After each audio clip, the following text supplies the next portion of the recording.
First of all, good morning. With this presence at which three instructors in charge, usually Flores, on three occasions I will make skin of my parts, which is strict life of benefits on electrical installations in maintenance.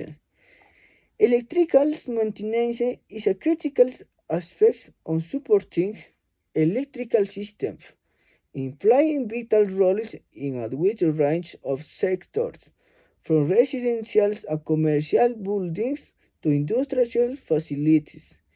Students, Tommy hopes allow professionals to inspect and endorse your system, preventing from phone accumulations. Your system will run better and safety with regulation checks. Electric nice insurance will help you stay comfortable. The insurance treats electrical system works for years. Electrical installation and maintenance have several benefits, including in noted expect three benefits are very important. Safety. Preventive maintenance allows problems to be detected and corrected before they become risks. This helps prevent short circuits, overloads, and other hazards. Energy efficiency. Maintenance allows obsolete or damaged components to be done detected, splicing, reducing energy waste.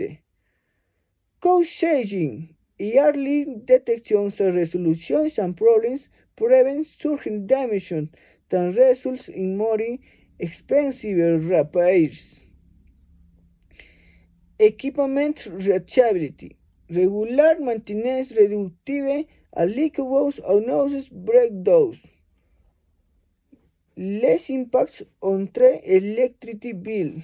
Maintenance allows you to avoid leaks, overloads, and voltage drops. Improves productivity. Will maintenance electrical installations ensure uninterrupted flow of energy. Regulatory compliance. Efficient electrical installation comply with environmental regulations and standards. In favor in company benefits and credits. Prevents avoid workplace accidents through waste safety and force people involved in the production process. Reduce losses to production stops. Prevents irreparable damage to industrial facilities.